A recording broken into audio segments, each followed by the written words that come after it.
மூணாவது கேட்டகரி வந்து உங்களுக்கு வந்து நிறைய நடக்கக்கூடியது இன்னைக்கு கவர்மெண்ட் ஆஃப் இந்தியாவோட இனிஷியேட்டிவ் வந்து to create digitally empowered economy which is paperless cashless right. அதை நோக்கி தான் நம்ம போயிட்டு இருக்கோம்.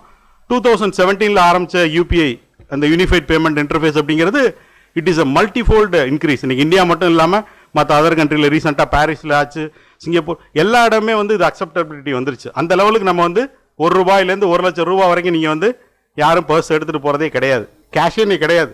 எல்லாம் இங்கே இளநீ கடையிலேருந்து டீ ஷாப்லேருந்து நம்ம வந்து வி யூஸ் தி யூபிஐ. இந்த யூபிஐ ரிலேட்டட் சில ஸ்கேம்ஸ் நடக்குது. நீங்கள் வந்து ஒரே ஒரு ஃபண்டமெண்டல் மட்டும் அண்டர்ஸ்டாண்ட் பண்ணிக்கணும். இந்த யூபிஐ யூஸ் பண்ணி நீங்கள் பணம் பே பண்ணும்போது அந்த ஒரு கோடு நீங்கள் ஸ்கேன் பண்ணுறீங்களா, QR கோடு, அது வந்து குயிக் ரெஸ்பான்ஸ்.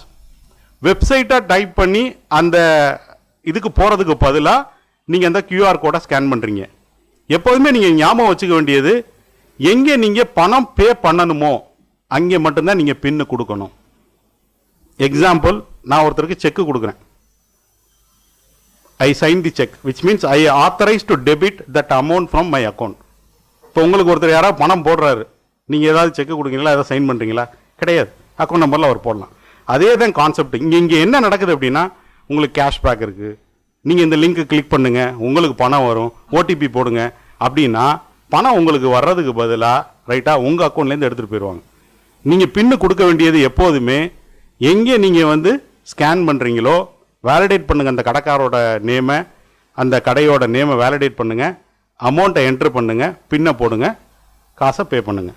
மற்றபடி உங்களுக்கு வந்து கேஷ்பேக் வந்திருக்கு, இந்த லிங்க்கை கொடுங்க, நான் உங்களுக்கு ₹1 டெஸ்ட்டாக போட்டிருக்கேன், நீங்கள் இந்த லிங்க்கை பண்ணிங்கன்னா இந்த அமௌண்ட் வந்துடும் அப்படின்னா வர்றதுக்கு பதிலாக இதில் போயிடும். இதுதான் அதில் வந்து யூபிஐயோட பேசிக் ஃபண்டமெண்டல் இது. ஏன்னா இன்றைக்கி வந்து சச் அ ஒண்டர்ஃபுல் டெக்னாலஜி. இன்றைக்கி நீங்கள் வந்து ஒரு வித்தின் 10 செகண்ட்ஸுக்குள்ளே complete entire authentication API interactions with multiple things, பணம் எந்த அக்கௌண்ட்லேருந்து வருது அங்கே எடுத்து உங்களுக்கு நோட்டிஃபிகேஷன், உங்கள் அக்கௌண்ட்டில் அப்டேட், எல்லாமே it happens in fraction of seconds. ரைட்டா? எங்கே நடக்குது அப்படிங்கிற டெக்னாலஜியில் ப்ராப்ளம் கிடையாது. இது ஒன்லி இங்கே அவேர்னஸ். இதை மட்டும் நீங்கள் வந்து ஞாபகம் வச்சுக்கணும். இன்னொரு இது, நீங்கள் மார்னிங் கூட பேசும்போது கூட ஒரு பாயிண்ட் கொண்டு வந்தாங்க, இந்த மாதிரி அக்கௌண்ட் வந்து ஃப்ரீஸ் ஆயிடுச்சு அப்படின்னு. Maybe police can provide the further insights. But என்னங்கிறது ப்ராபபிள் ரீசன் நான் சொல்கிறேன். இப்போ இன்றைக்கி வந்து என்ன நடக்குது அப்படின்னா, யூபிஐயில் எல்லாருமே நீங்கள் பார்த்துருப்பீங்க,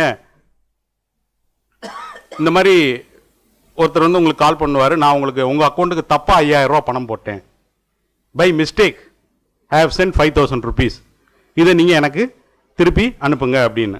திருப்பி அனுப்பலாமா? நம்ம எல்லாம் நல்லவர்.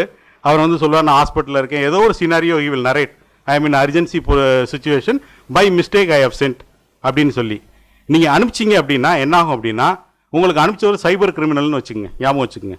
உங்களுக்கு பணத்தை போட்டார், நீங்கள் திரும்ப அவருக்கு பணத்தை அனுப்புறீங்க. அப்போ இங்கே போலீஸோ இல்லை பேக்கெண்டில் இருக்கக்கூடிய மெக்கானிசம் என்ன ஆகும்னா, இந்த மாதிரி சைபர் கிரிமினலில் இன்வால்வ் ஆகிருக்கக்கூடிய நம்பர் யார் யார் அந்த சோர்ஸ் ஆஃப் இன்கம், அதாவது பணம் வருது போகுது அப்படிங்கிறத ட்ராக் பண்ணும்போது உங்களுடைய நம்பரும் இன்வால்வ்டு. அப்போ நீங்கள் பண்ண வேண்டிய வேலை வந்து ஆதம் to reach out to the bank, இல்லை நியர்பை போலீஸ் ஸ்டேஷனுக்கு போய் வேலிடிட்டி பண்ணது பிறகு தான் பணத்தை கொடுக்கணுமே தவிர ஆதம் to do the reversal process via bank இல்லை போலீஸ் ஸ்டேஷன், இது கொடுக்கக்கூடாது. ரெண்டாவது வந்து இன்னொரு யூபிஐயில் அதிகமாக நடக்கக்கூடிய வந்து ஜம்ப் டெபாசிட் அப்படின்னு சொல்லி, நம்ம எல்லாருமே வந்து ஆல்வேஸ் கேரி தி மொபைல். ஒரு நோட்டிஃபிகேஷன் வந்தது அப்படின்னா உடனே டக்குன்னு பார்ப்பீங்க. ஒரு கிரெடிட் நோட்டிஃபிகேஷன் ஒரு ₹5000 வருது அப்படின்னா உடனே எடுத்து பார்க்குறீங்க. பார்க்கும்போது என்ன ஆகுது அப்படின்னாக்கா, நம்ம வந்து நீங்கள் பேலன்ஸ் இல்லை செக் பேலன்ஸ் போட்டிங்கன்னா பின்னு போடணும்.